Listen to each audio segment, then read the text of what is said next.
Mahananda dairy गुजरातच्या शिरपेचात आणखी एक महत्त्वाचा उद्योग गुजरातला देण्याचा डाव आज उघड झाला आहे. महाराष्ट्रात अनेक दुधाचे ब्रँड आहेत.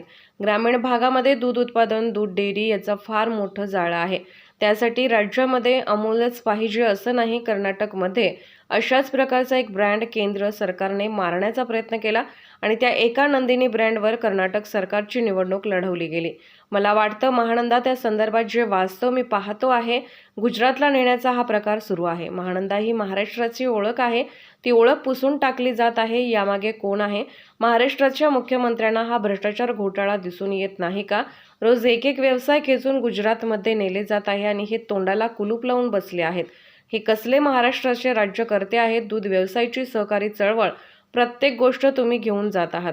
जर महानंदा नेण्याचा प्रकार झाला तर शिवसेना गप्प बसणार नाही. अशा प्रकारची कुठलीही बैठक नाही. काल उद्धव ठाकरे आणि नितीश कुमार यांची फोनवर चर्चा झाली. पुढल्या काळात उद्धव ठाकरे आणि इतर नेत्यांशी बोलत आहेत. काँग्रेसवर फार भार न टाकता इंडिया आघाडीचे संघटन बनवण्याची जबाबदारी सर्वांनी घेतली पाहिजे, ही आमची भूमिका आहे. त्यासाठीच नितीश कुमार आणि उद्धव ठाकरे यांची चर्चा झाली. आज दुपारी अंगणवाडी कर्मचाऱ्यांचा प्रचंड मोर्चा आहे. अंगणवाडी कर्मचारी संपावर आहेत. आज आझाद मैदानावर विराट मोर्चा आहे. आम्ही त्यांच्या मागण्यांना पाठिंबा दिला आहे. आज 3 वाजता शिवसेना पक्षप्रमुख उद्धव ठाकरे आझाद मैदानावर जाऊन अंगणवाडी कर्मचाऱ्यांना संबोधित करणार आहेत.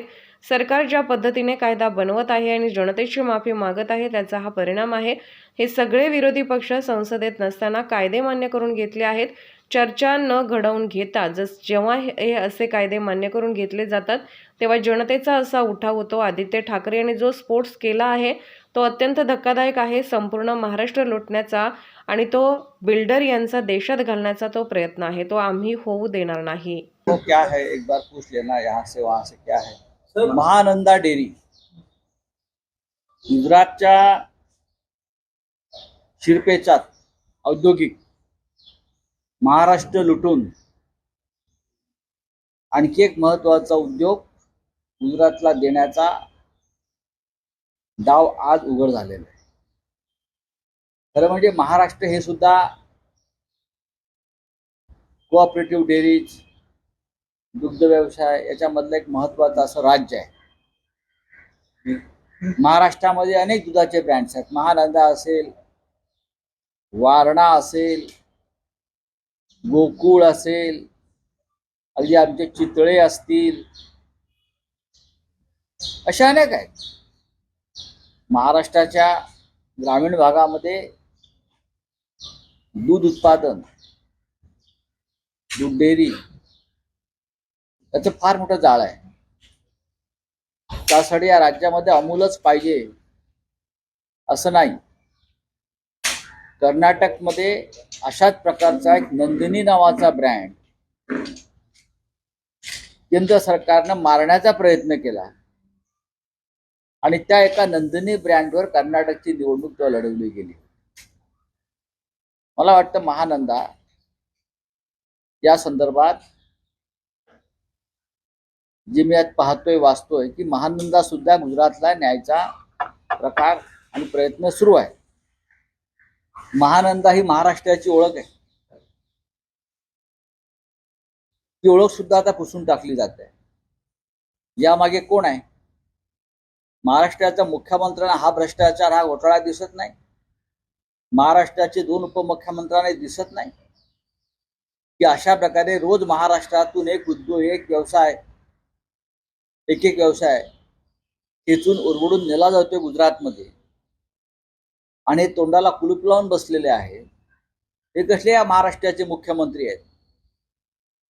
हे का महाराष्ट्राचे राज्यकर्ते आहेत? या आपल्या डोळ्यासमोर महाराष्ट्र लुटताना पाहतात, ओरबडताना पाहतात. एक मुख्यमंत्री, 2 उपमुख्यमंत्री. या महाराष्ट्रासाठी काय तुम्ही ठेवणार काय आहात आम्हाला? या महाराष्ट्रातला शेतकरी, या महाराष्ट्रातला कष्टकरी,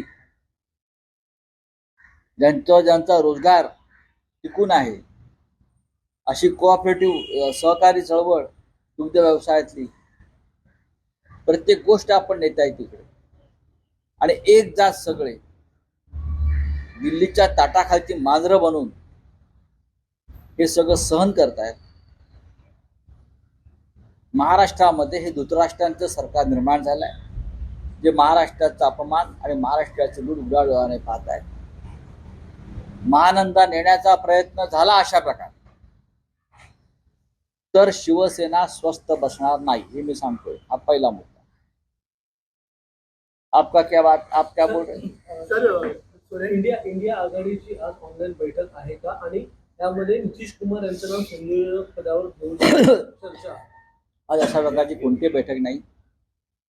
काल नक्कीच दूरध्वनीवरून माननीय उद्धव ठाकरे आणि नितीश कुमार यांच्यामध्ये प्रदीर्घ चर्चा झाली.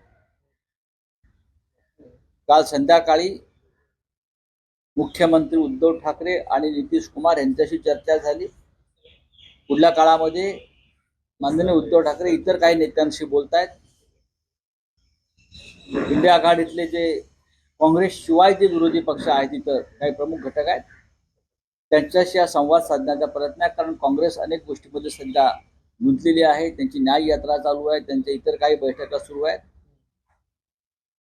पण त्यांच्यावरती फार भार न टाकता इंडिया आघाडीतले जे काँग्रेस शिवाय जे विरोधी पक्ष आहेत तिथं काही प्रमुख घटक आहेत त्यांच्याशी हा संवाद साधण्याचा प्रयत्न आहे. कारण काँग्रेस अनेक गोष्टींमध्ये सध्या गुंतलेली आहे. त्यांची न्याय यात्रा चालू आहे, त्यांच्या इतर काही बैठका सुरू आहेत.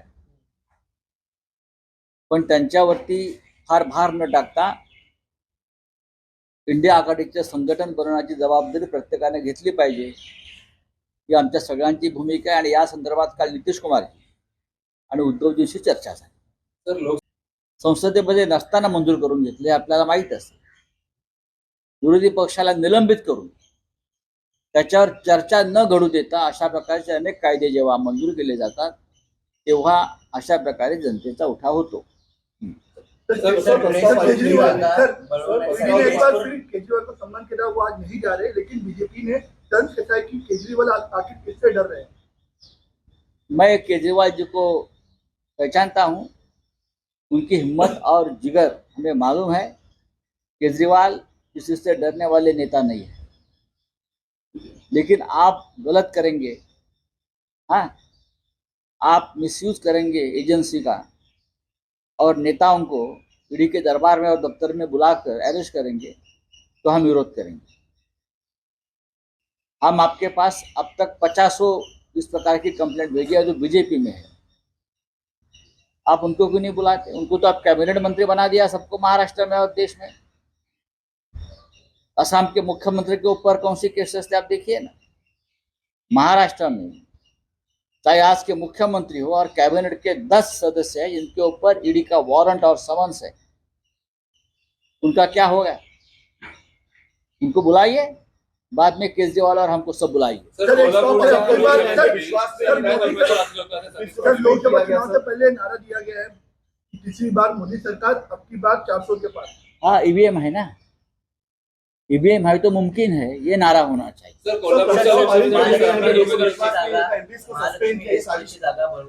आज आदित्य ठाकरे यांनी त्याच्यावरती जो स्फोट केलेला आहे तो अत्यंत धक्कादायक आहे. संपूर्ण महाराष्ट्र, मुंबई अशा प्रकारे लुटण्याचा आणि बिल्डरांच्या घशात घालण्याचा हा एक प्रयत्न आहे आणि शिवसेना तो होऊ देणार नाही.